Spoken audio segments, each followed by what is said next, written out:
আপনি বিশ্বাস করেন আর না করেন, জিন হলো সত্য। জিন থাকতে পারে যে কোনো জায়গায়, থাকতে পারে জঙ্গলে, থাকতে পারে নদীতে, এমনকি থাকতে পারে আপনার বাড়ির ছাদে।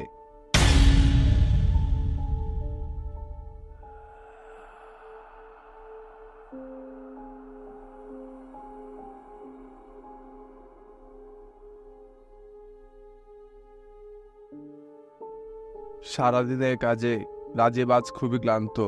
এখন শুধু সে বাড়িতে গিয়ে একটা শান্তির ঘুম দিতে চাই। বাড়িতে পৌঁছাতেই রাজীব বিছানায় শুয়ে পড়ল এবং অল্প কিছুক্ষণের মধ্যেই ঘুমের দুনিয়ায় চলে গেল।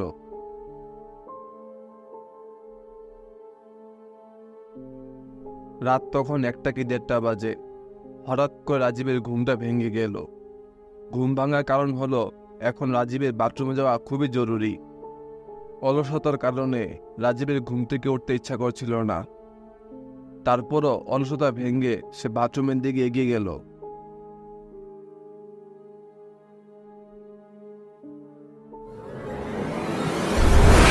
আর হঠাৎ করে রাজীব নিজেকে তাদের বাড়ির ছাদে আবিষ্কার করে। চারিদিকটা নীরব এবং অদ্ভুত এক পরিবেশ। রাজীব বোঝার চেষ্টা করছে তার সাথে আসলে হলোটা কি। আর তখনই রাজীব দেখল তার সামনে কিছু লোক দাঁড়িয়ে আছে। সেই লোকগুলো সম্পূর্ণরূপে সাদা ছিল।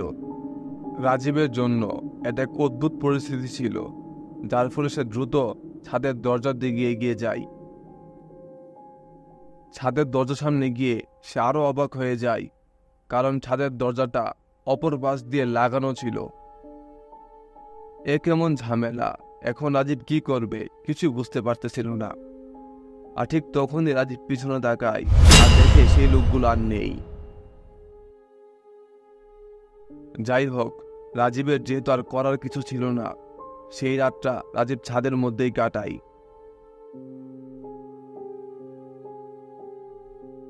সকাল হতেই আবার এক অদ্ভুত ঘটনা ঘটে। রাজীব আবার নিজেকে তার বিছানাতেই পায়। রাজীব এবার নিজেকে সান্ত্বনা দিতে গতকাল রাতের সকল ঘটনাকে স্বপ্ন বলে ব্যাখ্যা দিচ্ছিল। স্বপ্ন হোক কিংবা সত্যি, রাজীব গতকাল রাতের সকল ঘটনাকে ভুলে যেতে যাচ্ছে।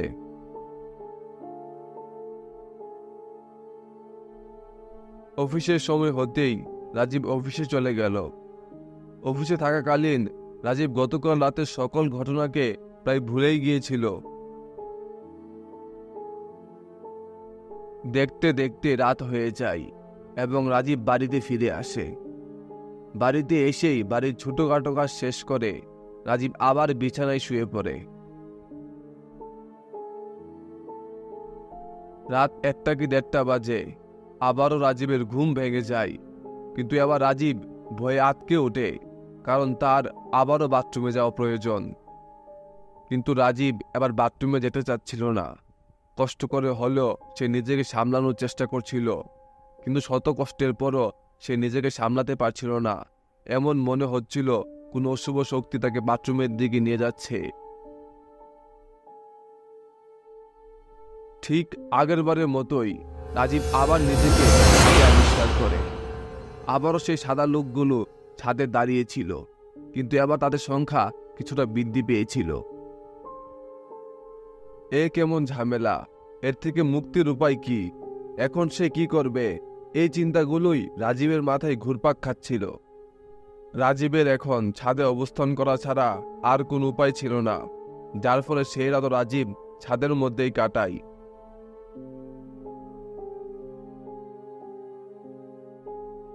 পরের দিন সকালে ঠিক আগেরবারের মতোই রাজীব নিজেকে তার বিছানার মধ্যে পায়। আর এরপর থেকে প্রতিদিনই রাজীবের সাথে এই ঘটনাগুলো ঘটতে থাকে। প্রতিদিন মাঝরাতে রাজীবের ঘুম ভেঙে যায়, আর সে না চাওয়ার সত্ত্বেও বাথরুমের দিকে এগিয়ে যায়। বাথরুমে গিয়েই সে নিজেকে ছাদে আবিষ্কার করে, আর সেখানে গিয়ে সেই সাদা লোকগুলোকে দেখতে পায়। প্রায় একটানা 1 সপ্তাহ রাজীবের সাথে এই ঘটনাগুলো ঘটতে থাকে। এই ঘটনাগুলোর ফলে রাজীব প্রায় পাগলের মতো হয়ে যাচ্ছিল। এমনকি এই ঘটনাগুলোর প্রভাব অফিসে গিয়েও রাজীবের মধ্যে দেখা যায়। সে সম্পূর্ণ মনমরা হয়ে অফিসে এক কোণে বসে থাকত।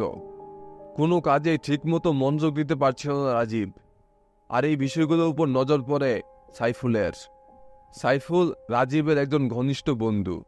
ছোটবেলা থেকেই তারা একসাথে বড় হয়েছে, এমনকি তারা একই কোম্পানিতে চাকরি করে।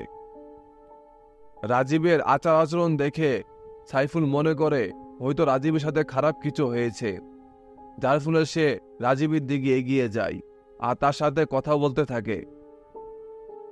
কিরে রাজীব, শরীর ভালো না নাকি? অনেক দিন ধরে দেখছি মনমরা হয়ে বসে আসিস। যদি শরীর ভালো না থাকে অফিস থেকে ছুটি নিয়ে বাড়িতে কিছুদিন রেস্ট কর। রাজীব কোনো কথাই বলে না, একদম মনমরা হয়ে চুপ করে বসে থাকে। এবং এক পর্যায়ে রাজীব বলে ওঠে, আজকে বিকালে তোর সাথে কিছু জরুরি কথা আছে।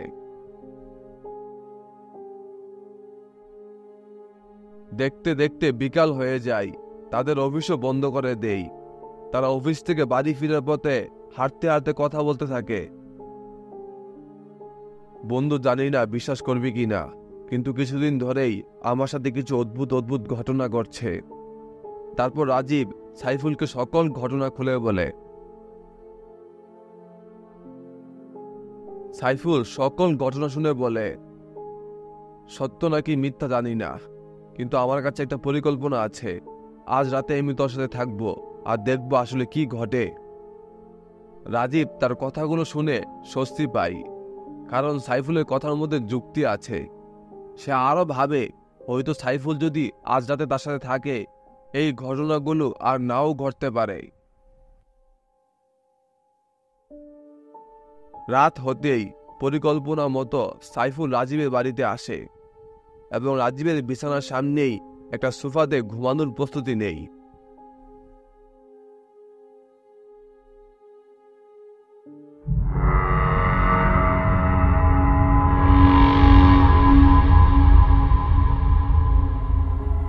কিরে, সাহস অনেক বেড়ে গেছে। রাজীবকে তো মারবই, সাথে তোকেও মারবো।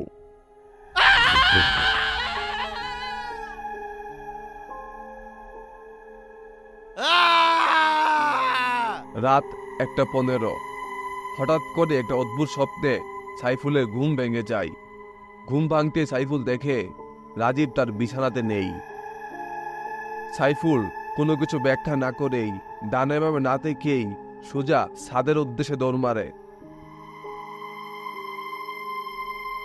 ছাদে গিয়ে দেখে ছাদের দরজা অপর পাশ দিয়ে লাগানো। আর হঠাৎ করেই সাইফুল সিঁড়ি থেকে পড়ে যায়।